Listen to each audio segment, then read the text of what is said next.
Okay, so my mom decided that she has another story to tell you guys. And I don't know what it is. What is it?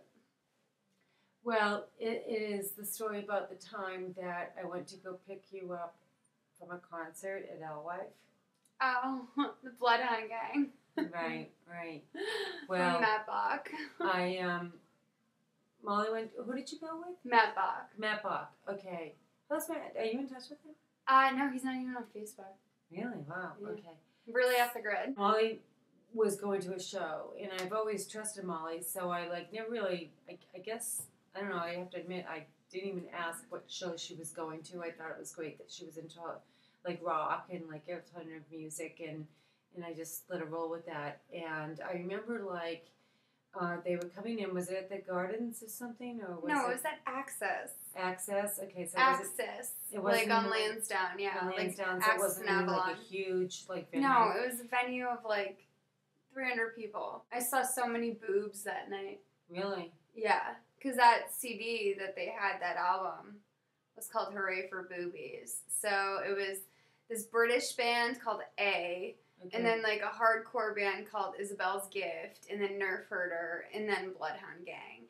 And girls started whipping their boobs out during Nerf Herder, and they were like, no, wait for Bloodhound Gang to whip your boobs out, because those guys were not into it as much. Did you do it?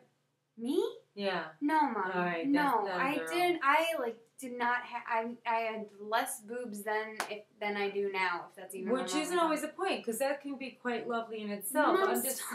I'm just saying. It's I just really. No, I would never. All right, that's my. Just not my style. Right. Unless you're getting the proceeds from that video, I would be more disappointed. If I was making money off all unless this. you were making money off of that, yeah, that would just really disappoint me. You're no daughter of mine if you're not making some cash. Gosh, I think it might have been around 12:30 at night or something late, and went to pick her and Matt up, and I couldn't believe, this song that came on the radio, and it was about, I was really tuning into the lyrics about how you and me ain't nothing but animals. Mammals, why don't we do what they do on the Discovery Channel?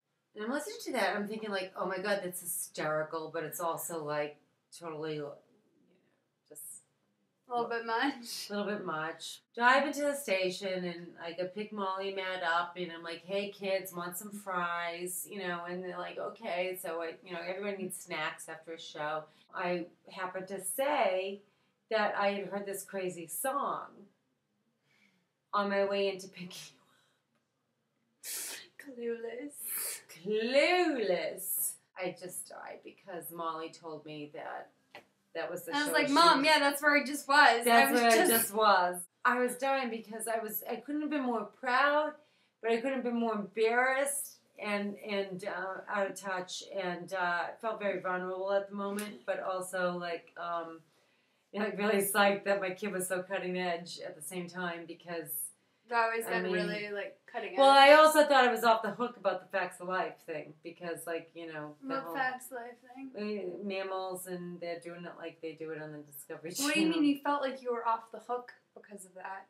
Well, you understood it through the show, you understood, the whole, nature and the beast and the whole... Yeah, I got that message of that song, but I was 15, so I don't really get it. No, Mom, this is 3 years later. It's a song called Magic Stick by Little Kim. Oh, that was 3 years later? Mom, I was in college when that song came out. Yeah. I was all right. Little Kim's song Magic Stick came out, and Molly was mad at me for singing it in the car, because, a parent cannot dance or sing in front of their child. It's just never a good thing. And so Molly was telling me to shut the fuck up and stop singing. And I don't even know what the song's about. And I told her that I thought I had an idea as to what the song was about. So she told me that I didn't, and that it was about Harry Potter. I did fall prey to her plot to be coy, which was to tell me that the song The Magic Stick was about Harry Potter. And I thought that was so hip and rap was so hip. It made sense because to Harry me. Potter and rap are so hip. They are. It must be. It must be. They're equal, but they were equal, but they were separate. But I felt you thought the two had met. I thought the two had met. Later, since I threw parties for a living, I was at a party, and in the attempt to make current and timely and update conversation with people, I asked them if they were familiar with the Harry Potter rap song that had recently been released, and found out that. What did you find out? That the two had nothing to do with one another, and that my daughter was a liar, and that was the day I found out my daughter was a liar.